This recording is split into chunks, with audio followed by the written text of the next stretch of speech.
Hi, so this is part two of a video series about federal workers' compensation as it pertains to an injured employee. In part one, we talked about the initial forms that you'll need, the CA1, which is Notice of Traumatic Injury, and the other one would be a CA2, which is Notice of Occupational Disease, which would be used for injuries or illnesses that are from repetitive motion, exposure, or does not have a sudden onset. The CA1 would be for the sudden onset injury. Okay, so what I want you to try and wrap your head around is that once you get hurt, you are no longer that hardworking employee that everybody loves. You're now a liability. You're now someone that has created a lot more paperwork for your supervisor or postmaster. So you may find that I may be the only friend you have in this process, because what I've found is that there's just very little help when it comes to working through some of the problems that will arise and some of the issues that you'll run into. Now, of course, to start, I should have said earlier that I am not a lawyer and I'm not offering any kind of legal advice. This is simply a conversation between one injured employee and anyone else out there who is going through the same process as a injured federal employee. One thing I want you to do and start doing right away after you get hurt is start taking notes. Get yourself a notebook or start taking notes on your phone, putting them into your phone. You're going to need to do this because, don't kid yourself, if you end up in this process for 2 years or longer, you will not remember everything from 2 years ago. You may forget small details that may be relevant down the road, may be important. So the notes that you take from the start all the way through this process may help you. It can be a reference point for doctor's appointments. If you end up hiring a lawyer, they'll ask you all the same questions that everybody else did all over again, and you need to be saying the exact same things. You don't want your story to change at all. That would be a problem, and that could happen by mistake, by accident, but you don't want that to happen. So take notes. Make notes about everything, about the people you talked to on the phone, what the conversation was about. Write down exactly what happened the day that you got hurt, the time, what happened, what you hurt, who saw you, anything that may help later on. Also, I want you to start a pain diary, which will help with your doctor's appointments more than anything, but it could also help in other ways. But write down how much pain you're in that day, what hurts, where it hurts, and all the doctors use a scale for pain from 0 to 10, so you may want to do the same thing in your notes, because every time you go into your doctor's office or a doctor's office, they're going to ask you how much pain you're in that day. So you're going to be using that 0 to 10 scale with all of the doctors that you see. So that's something you want to get used to doing. And so make notes about your pain levels and where it hurts, and the people that you talk to throughout this process, either from work or from an attorney. We'll get to the lawyer thing in a little bit, because it's not something that you have to have. You can get through this process without an attorney. It can be a little bit difficult depending on your situation, but you don't feel like you have to call a lawyer on day 2 and try and dig up some money to hire one. That's not a necessity. But they can help depending on your situation.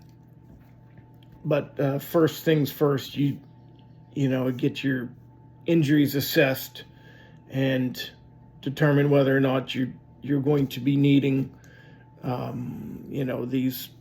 these forms filled out for notice of traumatic injury, and which is also a claim for compensation, which would be continuation of pay.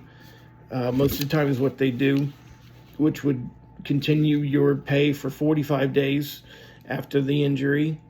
And hopefully within that time period, you would get an answer from the Department of Labor about whether or not your claim is accepted or not. And some of the things I'm going to tell you are crucial to making sure that your claim gets accepted instead of denied for some stupid reason. And of course, making notes will help tremendously. The other thing you need to make sure that you do is that you're submitting all of the paperwork that you get from your doctor's appointments. It either goes, now I'm a ex-postal employee, so the process for us was that you go to the doctor, you get paperwork, and then that gets sent to the district office, and then they forward it to the Department of Labor. It goes into your claim file, and that's part of what is going to be used to make a determination about your claim. So the other thing that you need to do, and make sure that you do this, is every piece of paper that you end up submitting to your district office, or if it's going directly to the Department of Labor, you need to make sure that your name and claim number is on top of every piece of paper that you send, every single one. If you don't do this, it may not end up making it to your file.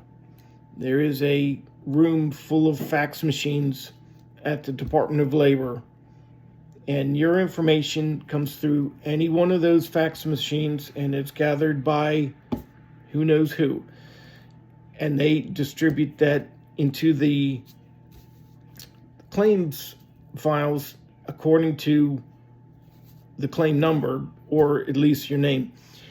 So if that is not on the top of those forms, they don't know where that paperwork should go. So it'll end up in a garbage can.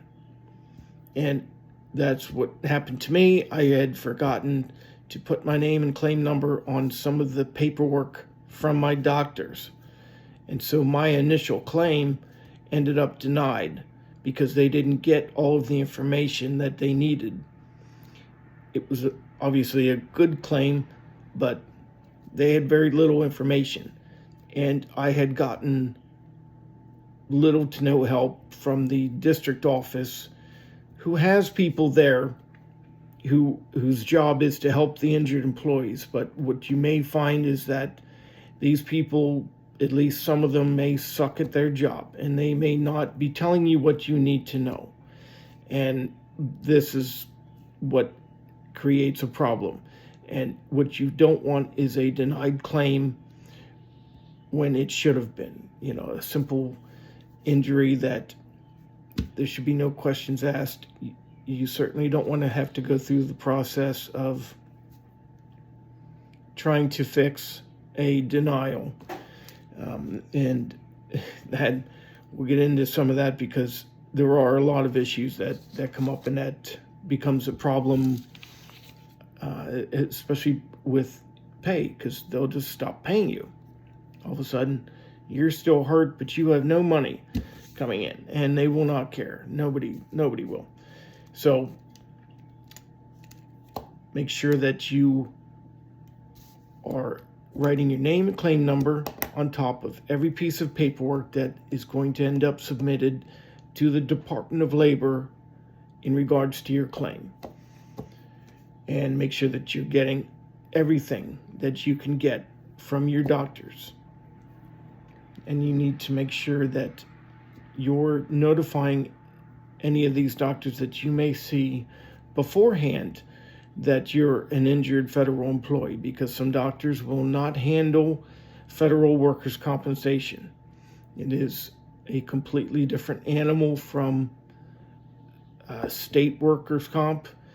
So some of the doctors just won't get into it. They won't see you.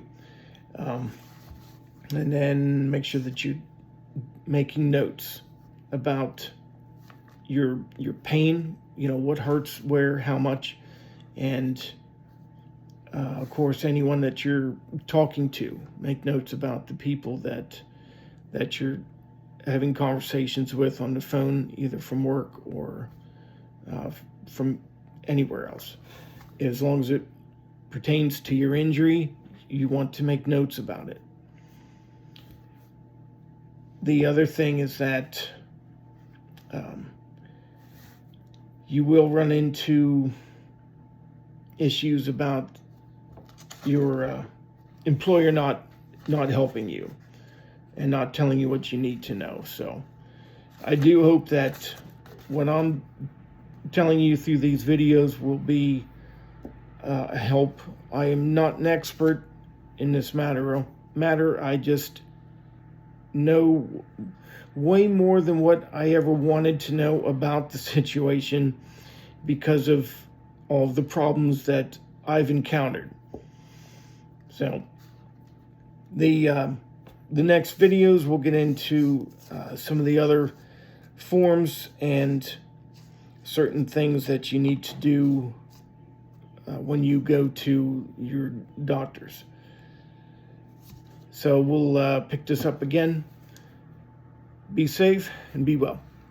See ya.